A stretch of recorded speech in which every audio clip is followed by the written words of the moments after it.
What is good, everybody on YouTube? I know it's been a minute since I dropped a video, but we back at it and we gotta get to the top 10 rap albums of 2021, you know what I'm saying? So we did the video last year. If you ain't seen that one, go check it out. All the music top 10 last year, y'all feel me? I feel like y'all was fucking with that video, so we back at it again. It's been another year and let's do it again. And it for sure wasn't no shortage of heat, because first of all, we had a lot of heavy hitters drop. We had Drake, we had Nas, we had Kanye, shit, who else? We had Tyler, the Creator, Meek Mill drop, you feel me? And then we got a lot of up-and-comers who dropped, you feel me? We got Lil Durk, who went crazy to start the year off. We got Moneybagg, yo. We got Rod Wave.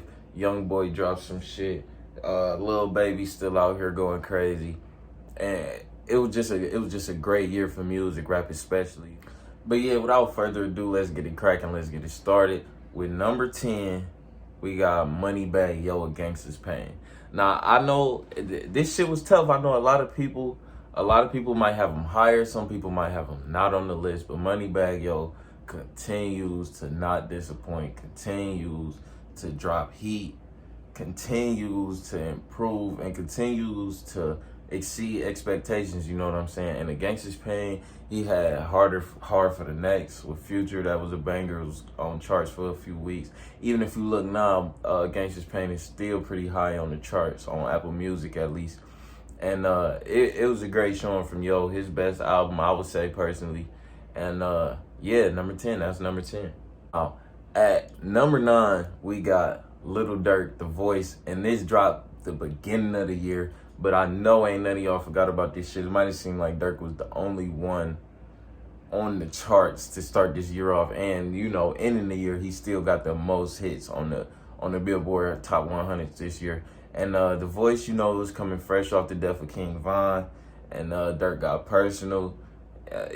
You feel me? He came with the hood tracks. He was talking to the ladies. And really, it was just a very refined Durk track, this Durk album. And shit was great to me, you know what I'm saying? I did a review for it. I gave it about an 8. I'm fucking with it. And it did nothing but get better when he dropped the deluxe. Now, at number 8, we got Lil Durk again, but he is not by himself. It's Lil Durk and Lil Baby, Voice of the Heroes. Now, when the two hottest artists in the game announced that they was dropping a tape, at first it was going to be called Lamborghini Boys. Everybody went crazy. The expectations were super high, you know what I'm saying? And they did not disappoint, you feel me? The Voice of the Heroes was riding for majority of the year. A lot of different songs to get through, you feel me? And they took turns, you know what I'm saying? It'll be this song hitting this month, next month it'll be that. But like, this shit was fire. They got my boy Rod Wave on there for Rich Off Pain, and that'll always be fire, a Rod Wave collab, in my humble opinion anyway. Besides Rod Wave, they had Travis Scott, they had Meek Mill, and they didn't, Young Thug, they didn't do too much, because as you saying, like, it already was the two of them on there. And it was a very, very, very good put together collab project. Not quite top 5, but it was a little, you feel me, top 2 artists of the game coming out with a project that got you thinking that 2015, Drake and Future, some shit like that. Number 7, people might say I'm biased because I'm a super, super, super huge fan of this dude, but I got Rod Wave with Soulfly. Now, it can't be denied that Rod went crazy with the charts. He had a fucking damn near sold out tour. His album is still like top 7, I believe, and it came out in April. And yeah, man, they dude has a crazy fan base. He found his sound, he found his niche, and he sticks with it. He knows what he's doing. It's not really too much I can say about this shit. I really love this album, and if you haven't listened to it, I suggest that you do. I would put it higher, but it was really a lot of heat that came out this year. At number 6, I got Expensive Pain by Meek Mill. Now, you feel me, when he first announced it, he had the album cover with the crazy art, you know, with the nudity and all that shit. You feel me?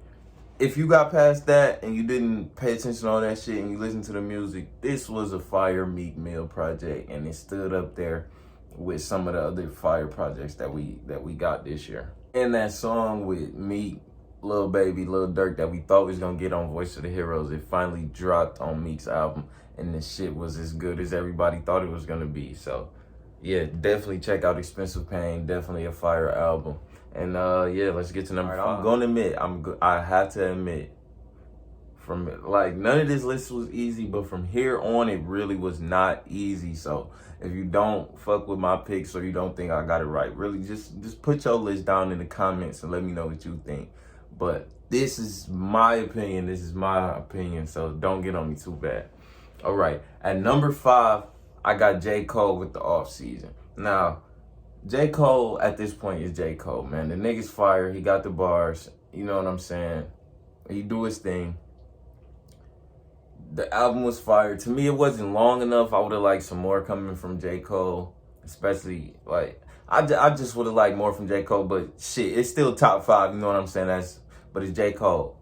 Like I don't have too many complaints other than it wasn't the most memorable project. But when you go back and listen to it, you can't deny it. This shit has to be top 5. At number 4, we have Nas with King's Disease 2. Now, he dropped King's Disease 1, and of course, he got the Grammy, and everybody was getting on me because he wasn't on my list at all. And I got to take the blame for that. I left Nas out. I snubbed him. But I fixed it, you feel me? Because he came back with King's Disease 2, and that shit is still fire. He nominated for a Grammy again. And, yeah, man, it's Nas. What can you say? Like, he getting with the young niggas. He still got the bars. And him and Hit Boy is just a great combo, you know what I'm saying? So, yeah, that's number 4.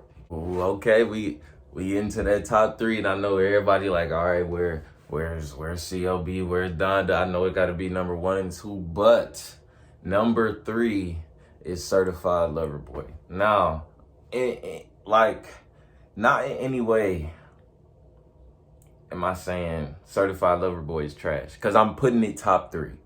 But Certified Lover Boy was a disappointment. Like, we thought this was our Take Care Part 2. He pushed it back for so many fucking months.